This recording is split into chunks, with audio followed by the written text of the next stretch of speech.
So what's up, guys? A little bit of backstory to that video. So this was back in 2018. I want to say it was August 28th. It was late August. I spent a lot of time not at home, and I finally came home. It actually might have been early August. It was sometime in August or late July, and I came home from what I was doing. I was doing stuff at my church that week. I was doing other stuff the week before, and it was just a really crazy early summer for me.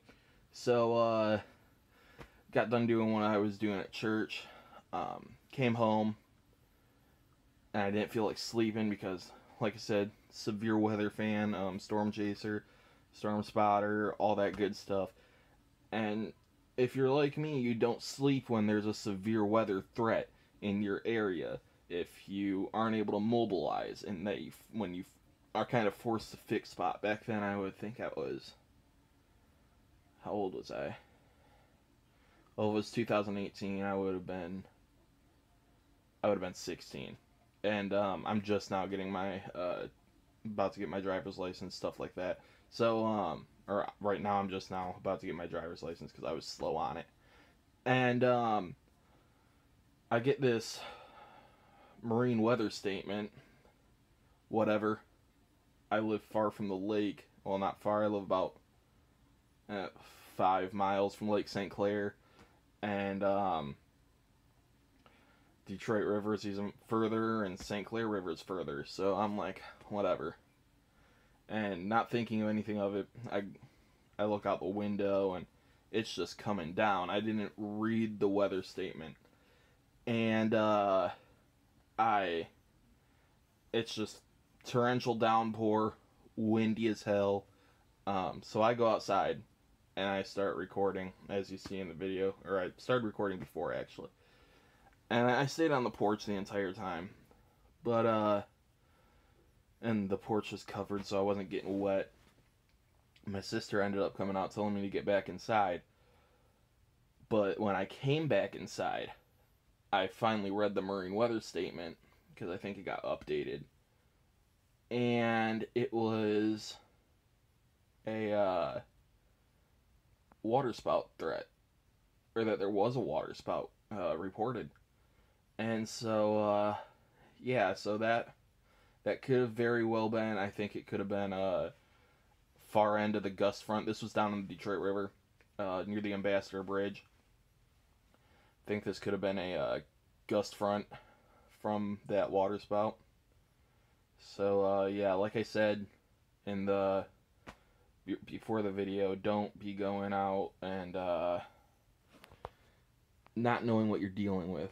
Make sure you know what you're dealing with first, and make sure you understand the dangers and the risks and everything that lie within that situation. I highly recommend, there's a guy named Skip Talbot. He's a very experienced storm chaser. He's been on a few paid programs with the National Weather Service, stuff like that, or through the National Weather Service, I believe, with his team. And he makes some really good videos about how to identify the threats of a supercell and the mesocyclone and everything, and what to stay away from. And he's got some really good safety videos from a tornado in Kansas and the El Reno EF4. So I highly recommend you go check those out before you ever start chasing. It's stuff that I'm lucky that I didn't get myself into a situation like that. Well, not just him. I had people tell me before. Shout out to my buddy Paul, who I met, or I didn't meet in person, but met online through a buddy I went to college with for that short bit. He's a much more experienced chaser than I am, and he was able to tell me some of the safety risks, how to forecast tornadoes a little better, and through help from him and Skip Talbot and classes that I've taken by Reed Timmer, stuff like that, has made it so I can basically predict as well as I can, enough to chase, hopefully much more effectively this summer. Tornadoes and severe threat. So yeah, guys, I'm not crying. It is cold in the basement, and I'm in the basement, so I think it's like 20 outside, so it's quite cold down here, and I'm just wearing socks and my normal clothes. So yeah, thanks for checking in, and before you go, if you can use the code that I'll put down below here, here, somewhere in there, it will get you 10% off your order from Weatherflow.